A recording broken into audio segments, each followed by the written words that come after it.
U.S. report claims Trudeau told NATO Canada will never meet its military spending target. This is the Great White North report. A massive leak of U.S. national security documents has created quite an uproar within the United States and abroad, and they finally arrested the potential suspect in that case. Now, some of these documents contain to Canada, and the Washington Post revealed what some of it says. So the Washington Post claims it has seen a Pentagon document criticizing Canada's military readiness among materials allegedly posted online by that Massachusetts Air National Guardsman. CBC has not yet seen this document, but it makes two broad claims. First, it says that Prime Minister Trudeau told NATO officials privately that Canada will never reach the military spending target agreed to by members of the alliance. Secondly, the document claims wide-ranging deficiencies in Canada's military capabilities are a source of tension with allies and defense partners. So let's go with the first one. Can Canada meet its military spending target agreed to by members? Probably not. The threshold is 2%, which means 2% of your GDP. Now, GDP is the benchmark they use. I don't necessarily think it's a reasonable one. Greece, which has a lower GDP than Canada, spends 3.5% of its budget on the military. Most of that's in personnel. The United States is at 3.46. Lithuania is at 2.47. Canada is at the bottom. Canada is currently sitting at 25th spot at 1.29% of our GDP. Sandwiched between the Czechs and the Slovenians. So does that reflect well on Canada? No, we could definitely up that. And historically speaking, we have. In 1960, we were spending over 4% of our GDP on national defense, and that number has declined. Was in decline. 1970 is when they put in that benchmark of 2%, and because of the entente with the Russians during the 70s, defense spending fell until the Russians decided to invade Afghanistan in 1979. Then defense spending went up again, and we did hit that 2% threshold back in '83, and kept it there until the end. Until '87, and then it dropped off. The fall of the Soviet Union, the governments of Chrétien, Paul Martin, and Harper gutted the military. Not much need for the military at that time. The world was a much better place, supposedly, even after 9/11. It wasn't until 2014 when Russia invaded Ukraine and annexed Crimea that it started going up again. And Harper increased spending from below 1% back up over the 1%. Trudeau came in and he's been upping it ever since. As of 2021, we were spending $26.45 billion a year, which in terms of NATO puts us in 6th place. So currently we've gone up 46% in this latest budget. We're now spending $27 billion. The United States is estimating at $1.2 trillion for itself, so they're definitely paying the lion's share of NATO. But NATO spending is up all across the board, thanks to Russia's invasion of Ukraine. So the second claims wide-ranging deficiencies in Canada's military capabilities. Of course, we've sent our only 4 mortars off to Ukraine.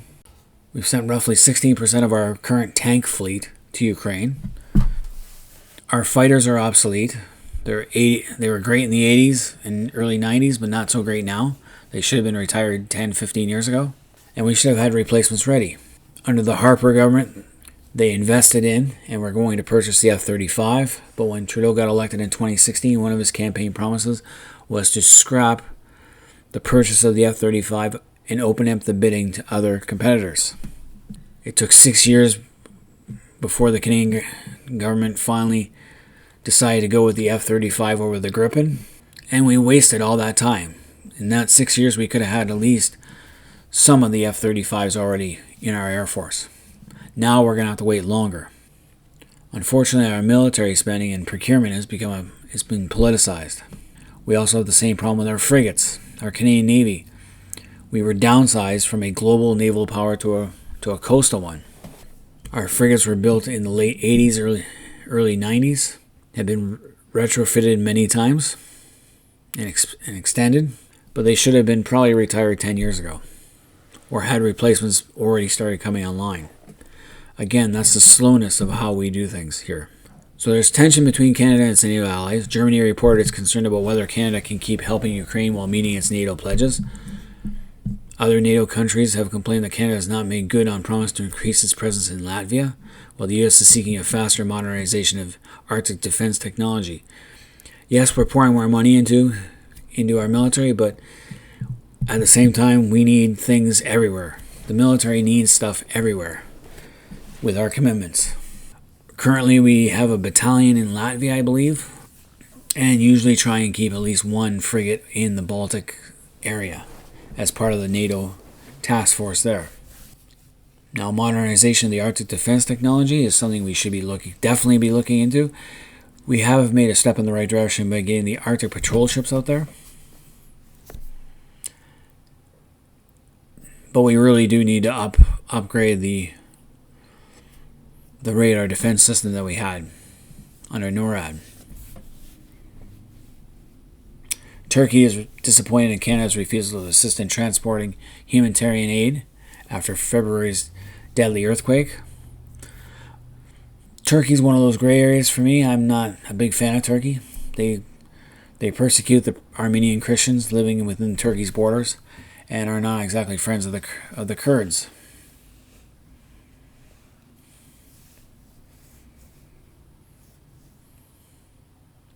Haiti's government is frustrated by Canada's reluctance to lead a multilateral security mission there.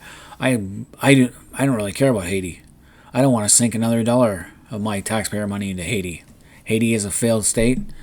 They refuse to get their own head out of their ass and work towards a better future. And, there's times where you got to cut the cord. Us sending money and military equipment there is not the right answer anymore. The Haiti people have got to come to their senses and get a grip on things. Now, Trudeau defended Canada's defense spending, which is growing significantly. That's true, because we need so many different things. We have to spend now. Now's the time to spend. We can no longer pass the buck forward. Our frigates won't be ready our frigates won't even be ready until 2030. That's 7 years from now.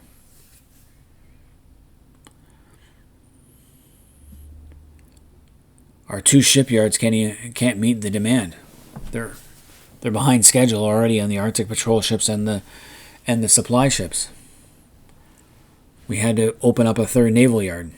I'm suggesting we open up a fourth one, or at least have other shipyards build parts of the ship so it can be put together faster.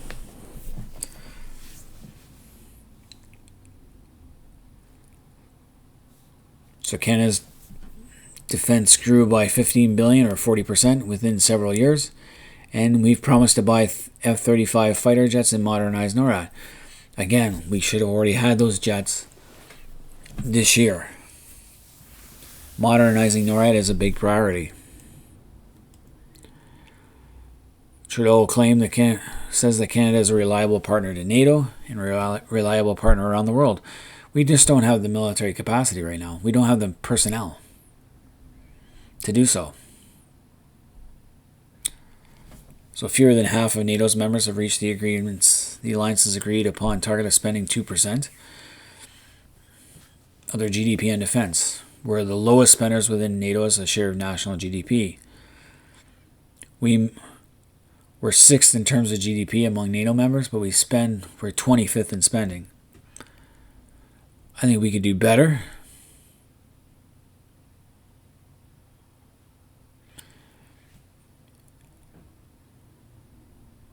And Andrew Leslie, a former senior military official and one-time Liberal member, said that he agrees with the assessment in the leaked document. I am also in agreement with the leaked document. A, we're not spending enough. And B, we're not...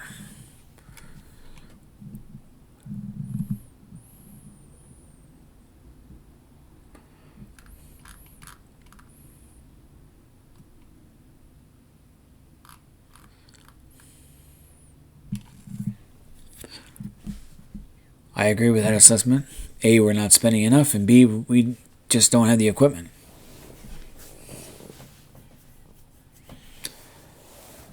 We need to modernize our military in a hurry. And our current procurement system will not allow us to do that. It takes a long time for something to get approved in Canada.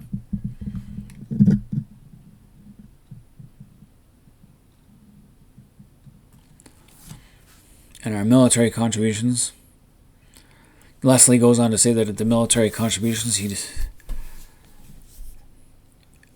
are meager and suggests it's happening at a time of heightened tension and conflict when other countries are looking to Canada for help. We don't need to help everybody, but we can pick and choose who we help. But we should start getting ready for the next war. So are we pulling our weight? Are we stepping up to the plate? No, we're not. And I totally agree with that assessment. And I've been saying that for the last 5 years.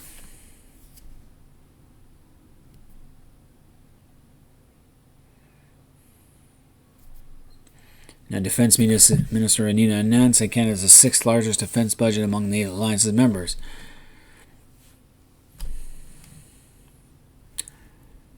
That's true, but not according to GDP. We are the 25th ranked.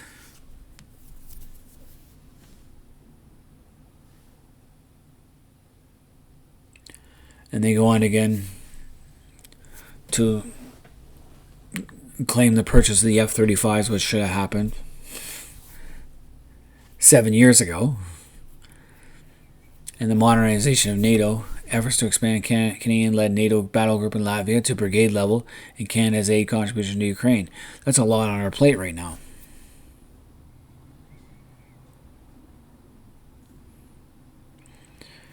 As far as brigade level, we haven't had a true brigade since we had one in Germany back in the 80s.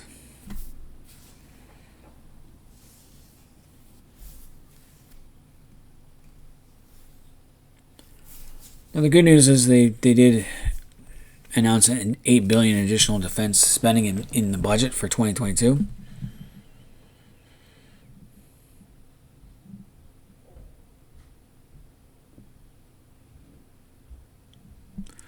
So we'll see.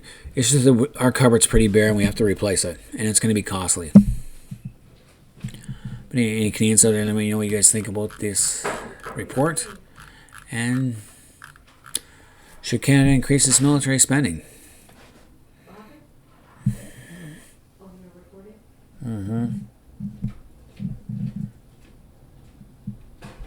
So any Canadians out there, let me know what you guys think about this U.S. report.